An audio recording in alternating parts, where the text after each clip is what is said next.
hati-hati, jangan sampai keliru. Kalau misalkan akuisisinya adalah 2 tahun yang lalu, berarti saldonya itu meliputi amortisasi, ya, memperhatikan amortisasi tahun-tahun sebelumnya. Nah, berapakah nanti saldo dari amortisasi ekses, yaitu ya, sudah memperhatikan amortisasi tahun-tahun sebelumnya. Nah, kemudian nih amortization expense pada aset liability terkait, ya, untuk yang under offer. Kemudian income from S, untuk income from S itu yang perlu teman-teman perhatikan adalah bagaimana menghitung income from S, ya. Kalau menghitung income from S itu yang jadi concern, ya. Nanti apa namanya? Biasanya sering lupa kan. Net income, ya, spread income gitu kan. Kemudian dikurangi under over dari amortisasinya gitu, ya. Amortisasi dari under over, kemudian ada apa namanya? Downstream upstreamnya gitu, ya. Nah, kemudian income from S di sini kan dieliminasi, ya, tidak perlu ada income from S. Nah, sebenarnya perlu perhatian adalah untuk yang parent, ya. Untuk yang parent itu bagaimana cara menghitung income from S, ya kan? Jadi harus ada income from S dulu, baru kemudian dihapus dengan income from S itu sendiri. Nah, cara menghitungnya adalah dengan mengikuti perkembangan net income, kemudian amortisasi dan sebagainya yang tadi saya sebutkan. Itu di debit income from S-nya, kemudian yang dikredit adalah dividen from S dan NCI-nya, ya. NCI-nya biasanya NCI ending, ya. Kalau saya sih menyebutnya NCI delta juga lebih make sense sih, tapi kalau ending juga nggak masalah pakai istilah NCI ending. Karena yang dicari nanti kan saldo akhir, ya, di dalam equity, NCI di equity gitu, ya. Kemudian NCI expand ini juga, ya, tadi kalau dia upstream simetris, ya, kalau tidak upstream ada downstreamnya, ya, dihitung satu persatu. Kemudian ada NCI juga, ya. Reciprocal intercompany transaction, payable, receivable di antara keduanya tidak perlu diperhatikan, ya. Kalau ada payable ke parent, ya, ada receivable subsidiary, ya, itu harus saling dihapus, ya. Kemudian, ya, ini sama, ya. Kemudian yang terkait dengan unrealized gain, ya, unrealized gain dan realized gain, ya, hati-hati, ya. Biasanya kita akan pengaruh ke dalam penyusunan consolidated net income, ya. Itu harus diperhatikan. Ya, contohnya kalau misalkan ada unrealized gain yang ada di inventory gitu kan. Yang ada di inventory di akhir tahun, inventory akhir tahun. Rumusnya gimana atau jurnalnya gimana? Masih ingat nggak? Unrealized gain untuk inventory jurnalnya adalah apa, teman-teman? Sales COGS, Pak. Hah? Oke, sales COGS itu untuk yang menghapus sales dan COGS yang ada di ini, ya, di penjualan atau pembelian, sales COGS terkait dengan parent, ya, parent maupun subsidiary, ya, di antara keduanya gitu kan. Untuk yang unrealized gain, ini kan pasti ada. COGS inventory, Pak. Oh iya, betul, ya. COGS pada inventory, ya. Nah, ya, betul, ya. Kemudian realized gain, investment in S, ini metode equity, ya. Pada realized gain, kalau untuk yang metode cost apa?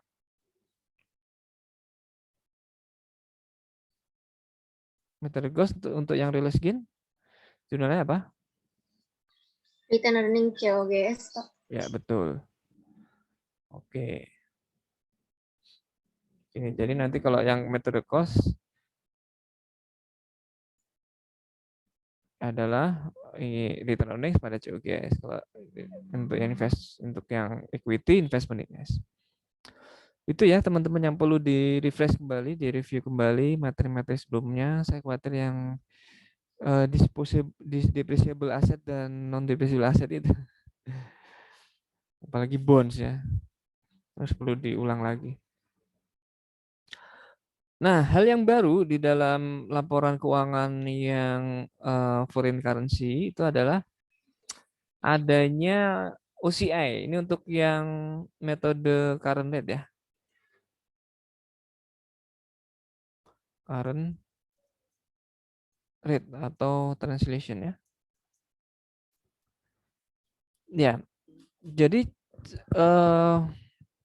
dari hasil apa namanya? Dari hasil penjabaran itu kan muncul saldo supaya seimbang ada di debit dan di kredit ya, OCI, saldo OCI ya. Nah, atas saldo OCI tadi baik itu di debit maupun di kredit itu sebagian ya akan dirasakan oleh NCI. Ya, jadi NCI di sini menikmati juga OCI. Oke. Jadi misalkan OCI kan di debit ya, di kredit ya, di kredit sebagai selisih kurs hasil penjabaran gitu kan. Kemudian untuk mengalokasikan sebagian ke dalam ke NCI kalau misalkan ada NCI-nya, maka OCI tadi dikalikan dengan OCI hasil trial balance nanti akan dikalikan dengan persentase NCI ya. Nah, jurnalnya adalah seperti ini. Jadi maksud jurnal ini adalah untuk mengalokasikan sebagian selisih kurs hasil penjabaran ke NCI gitu ya. Kemudian unrealized transaction gain on excess. Oke, ini adalah untuk yang unrealized gain ya, unrealized gain dari excess itu akan dialokasikan juga ya, sebagian ke OCI dan sebagian ke NCI. Jadi misalkan paten ya, eksesnya adalah paten. Jadi atas adjustment dari paten tersebut itu sebagian akan dialokasikan ke OCI maupun NCI. Ya. Nah, untuk yang realize ya, realize jadi istilahnya unrealized realize benar ya. Tapi nanti secara hitungan sebenarnya nggak apa kompleks ini ya, tapi nanti kita lihat.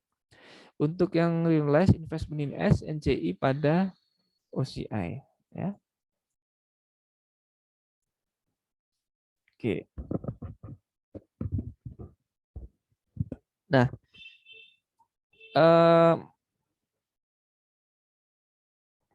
kita lihat modul ya, kita lihat modul supaya teman-teman juga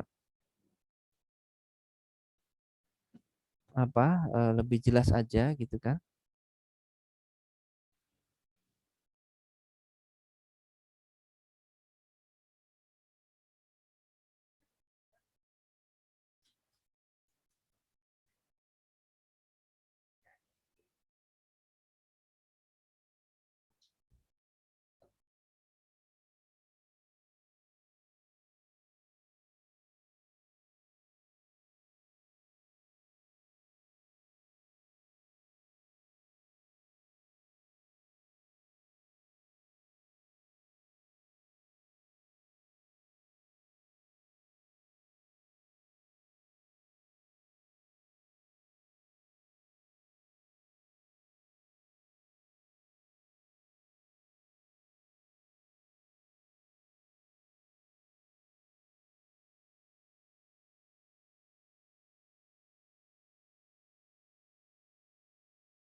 Bapaknya kemana?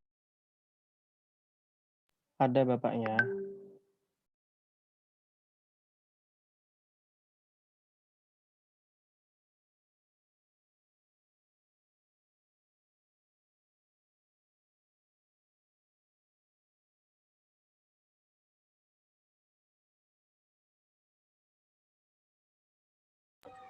Pakai topi ulang tahun nih. Usah ngadi-ngadi. Selamat ulang tahun Dika.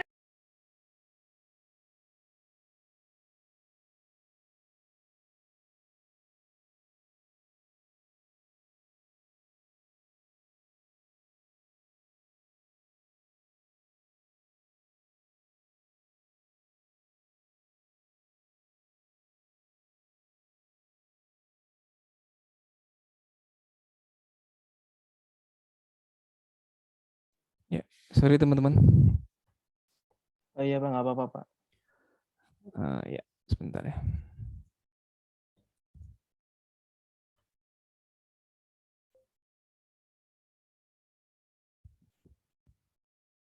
Ya, saya share modul. Teman-teman juga sudah punya modulnya kan? Silakan dibaca modulnya. Oke, kemarin apa sih yang sudah disampaikan?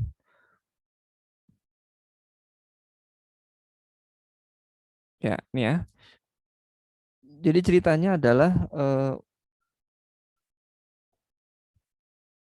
nah ini dia. Oh, yang kemarin metodenya adalah menggunakan closing rate tanpa NCI. Jadi NCI-nya 0% ya. NCI-nya 0%. 31 Desember P membeli seluruh saham S, ya kan, harganya sekian, tidak ada selisih. Jadi antara nilai buku dan wajar, selisihnya hanya dialokasikan ke paten, ya. Pada saat pembelian kursnya adalah sekian ya, 1,3 per pound sterling ya. Oke, kemudian ini pada saat akuisisi sama semua ya, menggunakan current ya, ini net asetnya kita hitung menggunakan spot rate ya pada saat terjadinya akuisisi. Oke, kemudian kita dapatkan di sini kalau kita translate ya, kita konversi gitu kan, itu nilainya net asetnya adalah 455 ya, kita ukur dari sini aja nih ya, capital stock dengan return earnings ya 325 ya, sorry 325, 455 ini adalah cash yang diserahkan ya kan, cash yang diserahkan. Oke, jadi masih muncul di sini paten, selisihnya adalah berupa paten selama berapa tahun kita susutkan, kita amortisasi 10 tahun ya. Nah, ini dia. Nah, kemudian dengan metode current rate ya, secara umum aset dan liabilities kita kalikan dengan current rate ya. Lalu untuk yang expand dan revenue itu menggunakan di sini menggunakan average ya, boleh ya menggunakan kurs rata-rata yaitu average. Ini untuk memudahkan saja. Oke, kalau ada yang actual ya lebih baik yang actual. Kemudian dividen menggunakan actual ya 1,22. Lalu setelah kita jabarkan, kita kalikan dengan kurs, itu kan debit kredit terus sama ya. Nah, untuk menyamakannya nanti selisihnya dicatat di mana nih, bisa didebit di kredit sebagai OCI ya. Nah, kebetulan di sini ada di debit ya 28650. Oke. Berarti rugi ya. Rugi selisih kurs. Oke. Kemudian setelah itu kita susun laporan keuangan. Ya, kalau udah canggih nanti langsung ke kertas kerja aja, di pindah-pindahin ya ke kolom ini. Ya. Kemudian, nah yang perlu kita perhatikan, exchange gain di sini kan muncul ya sebesar 5.000 ya, 5.000 pound sterling ya. Ini dari mana? Nah di sini sudah diketahui bahwa penyelesaian advance to pay tadi itu menggunakan mata uang asing atau falas, ya kan? Kenapa? Ya, kenapa? Karena antara P dan S itu beda mata uangnya kan. S menggunakan mata uang fungsional pound sterling, kemudian P menggunakan US dollar ya. S pound sterling, kemudian P US dollar. Maka ketika diselesaikan ya kan itu menggunakan apa cara yang sebelumnya ya, di sini kan bab sebelumnya kan transaksi dengan falas ya.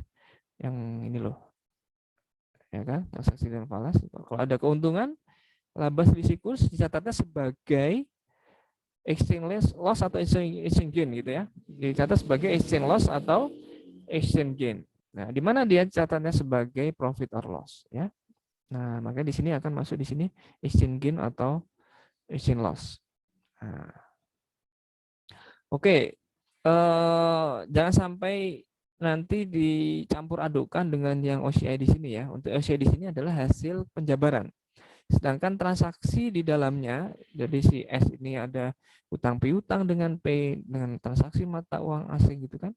Adanya exchange gain atau loss dicatatnya sebagai income ya, sebagai profit loss.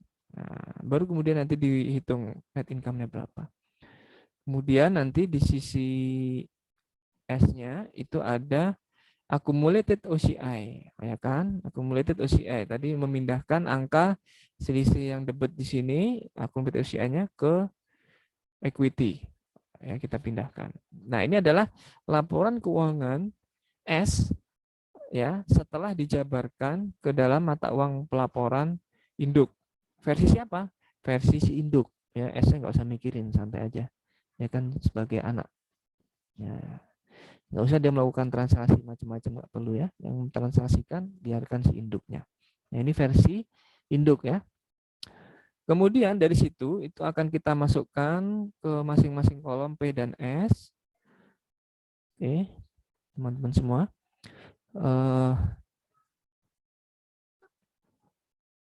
Oke, kemudian setelah itu adalah eliminasi ya. Nah, eliminasinya seperti apa? Untuk metode cost ini dividend income, oke kita hapus. Kemudian advance to pay tidak perlu karena di sini adalah transaksi intracompany ya. Utang piutang intracompany hapus saja. Kemudian paten. Nah, ini yang penting ya, paten. Tadi disebutkan bahwa ketika akuisisi paten itu nilainya berdasarkan mata uang pelaporan yaitu si induk ya kan adalah 130 ya. Nah, kita lihat di sini 130 US dollar. 130.000 US dollar ya. Oke, kita fokus ke parent ya. Menggunakan 130 US dollar. Kemudian paten tersebut kan harus diamortisasi. Ya, berapakah amortisasinya? Gitu ya. Berapakah amortisasinya? Nah, kalau menggunakan metode current rate, maka gunakan mata uang fungsionalnya gitu ya sebagai acuan untuk apa? Untuk melakukan amortisasi. Oke, kita lihat. Dibelinya menggunakan dolar ya. Sedangkan mata uang fungsional adalah pound sterling. Nah, dalam pound sterling patennya itu berapa? Ya kan, patennya itu berapa? Nah, patennya di sini diketahui 100.000 ya pound sterling. Nah, berarti kalau dalam pound sterling dengan mata uang fungsionalnya gitu kan. Itu amortisasi per tahunnya adalah 100.000 dibagi 10 ya. Jadi 10.000. 100.000 dibagi 10 tahun yaitu per tahunnya 10.000. Oke. Jadi amortisasi patennya adalah 10.000 pound sterling. Kemudian kita kalikan dengan apa? Kita kalikan dengan average-nya. Masih ingat ya? Dengan rate apa? Average rate ya. Masih ingat bahwa untuk apa namanya tadi? Untuk akun-akun nominal ya, untuk yang expand termasuk amortization expense itu menggunakan apa? Menggunakan average rate ya. Menggunakan average rate. Nah, ini dia. Sales purchase expense gitu kan menggunakan average. Ya. Sama seperti depresiasi untuk yang ini di sini ya, untuk yang di sini, sorry. Ya, ini dia. Sama seperti depresiasi ya. Depresiasi itu juga sulit untuk dihitung ya per tahunnya berapa rate-nya. Maka gunakan rata-rata. Ya. Karena dia asumsinya merata sepanjang tahun. Seperti amortisasi paten juga ya, dia merata sepanjang tahun. Oke. Berarti 10.000 dikalikan 1,25 ya kan? Maka amortisasi expense-nya adalah 12,5 ya. Nah, ini 12,5. Oke, sudah. Kalau sudah kita hitung nih. Ya, dengan perhitungan ini kemarin sudah ya. Jadi beginning patennya menggunakan current rate awal tahun. Ya kan? Current rate awal tahun kan 1,3. Kemudian amortisasi tahun berjalan menggunakan rata-rata. Ya. Kemudian ending paten masih ingat untuk aset metode current rate itu menggunakan apa? Aset dan liabilities, paten kan di sini termasuk aset ya. Menggunakan current rate ya. Jadi rate saat penyusunan laporan ya. Nah, gimana caranya supaya nanti saldo paten di dalam laporan konsolidasian ini menggunakan kurs current rate. Kenapa? Karena paten termasuk aset. Ya kan? Sedangkan dalam metode current rate, aset maupun liabilities itu menggunakan current rate ya. Rate saat penyusunan laporan. Oke. Nah, kita gunakan yang current rate 1,2 ya. Nah, di sini 1,2 bukan sih? Oh ya, benar ya, 1,2. Saya kasih warna biru. Oke. Jadi kita susun ini juga punya bobot yang besar ya, selain tabel translasi ini yang punya bobot besar di dalam pengerjaan soal, itu juga penghitungan ini paten seperti ini ya. Nah, kita lihat ya. Pada saat current rate awal tahun itu 1,3 kan dikalikan dengan beginning paten 100.000. Kemudian amortisasi 10.000. Ya, 10.000 kali 1,45. Ini adalah berdasarkan transaksi sesuai dengan kurs masing-masing ya, komposit di sini ya. Ini adalah awal tahun, ini adalah average gitu kan. Kemudian endingnya gimana caranya supaya menggunakan current rate akhir tahun ya, 1,2. Nah, kita cek kembali ending paten pada akhir tahun itu baru berlangsung setahun ya. Jadi 100.000 pound sterling dikurangi 10.000 pound sterling, 90.000 pound sterling. Ya, dikalikan dengan current rate-nya 1,2. Nah, hasil akhirnya harus segini.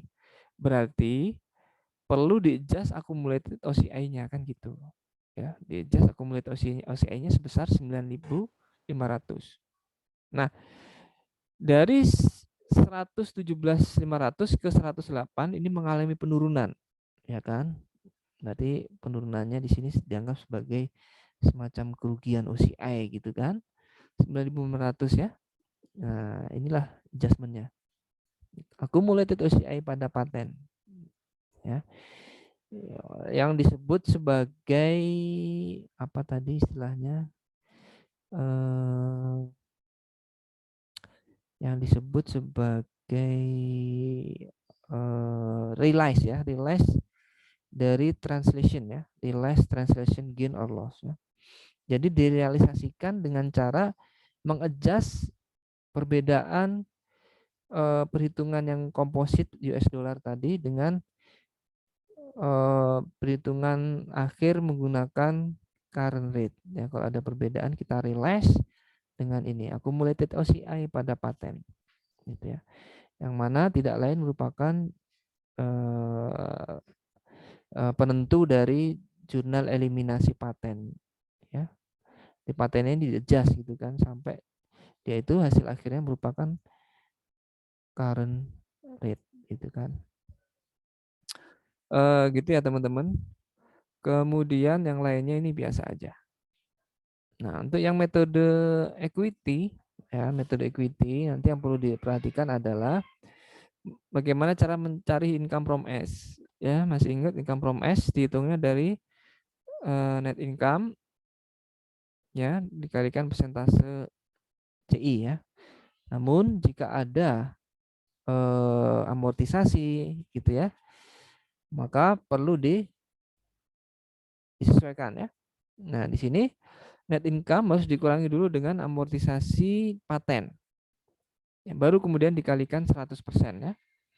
Nah, ketemunya adalah 93750. Oke. Untuk mencari income from S ya. Nah, ini nanti dicari sendiri ya. 6 250 gitu kan. Kurangi amortisasinya paten 12,5 baru dikalikan. Nah, ini ya. Yang paten udah dihitung tadi ya. Paten tadi ya berapa? 10.000 ya kan pound sterling. Pound sterling kali average rate ya. Average-nya berapa? 1,25 ya? 1,25. Ya. Tuh. Oke. Net income, dividen. Nah, ini investment. Investment in S cara ngitungnya gimana? 455 awal ya.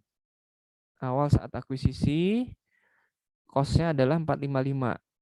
Oke. Investment in S-nya ya, cost-nya untuk mengakuisisi 455 ditambah 93,75 ya, 93.750 ya, yang tidak lain merupakan income from S ya. Ditambah income from S dikurangi dengan dividen. Nah, ini ya, dikurangi dengan dividen. Ini adalah saldo akhir dari investment in S. Oke.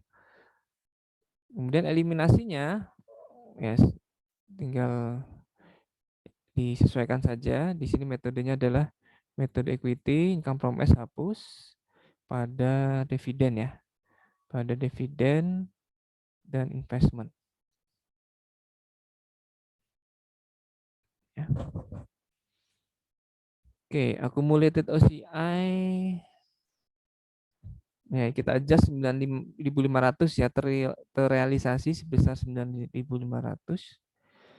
Oleh karena apa? Oleh karena saldo akhir dari paten di sini karena dia aset harus mengikuti current date ya. Untuk metode current date. Oke, dari sini jelas ya, teman-teman semua. Kemudian dari metode apa tadi? Current date kita coba melihat metode temporal nih. Metode temporal sebenarnya untuk penyusunan konsolidasiannya itu lebih mudah ya. Penyusunan kertas kerja konsolidasinya lebih mudah. Khususnya untuk jurnal eliminasinya itu nggak ribet lah ya, nggak ribet. Namun yang agak ribet adalah menyusun penjabarannya. Nah, itu justru kebalikannya dari metode current date ya. Untuk yang metode temporal atau remeasurement ya, ini kalau disebut temporal tahu ya, maksudnya adalah remeasurement gitu kan. Kalau remeasurement ya temporal gitu, sama aja ya. Kemudian ya current date, ada translation gitu kan. Ada lagi apa? Current date, translation,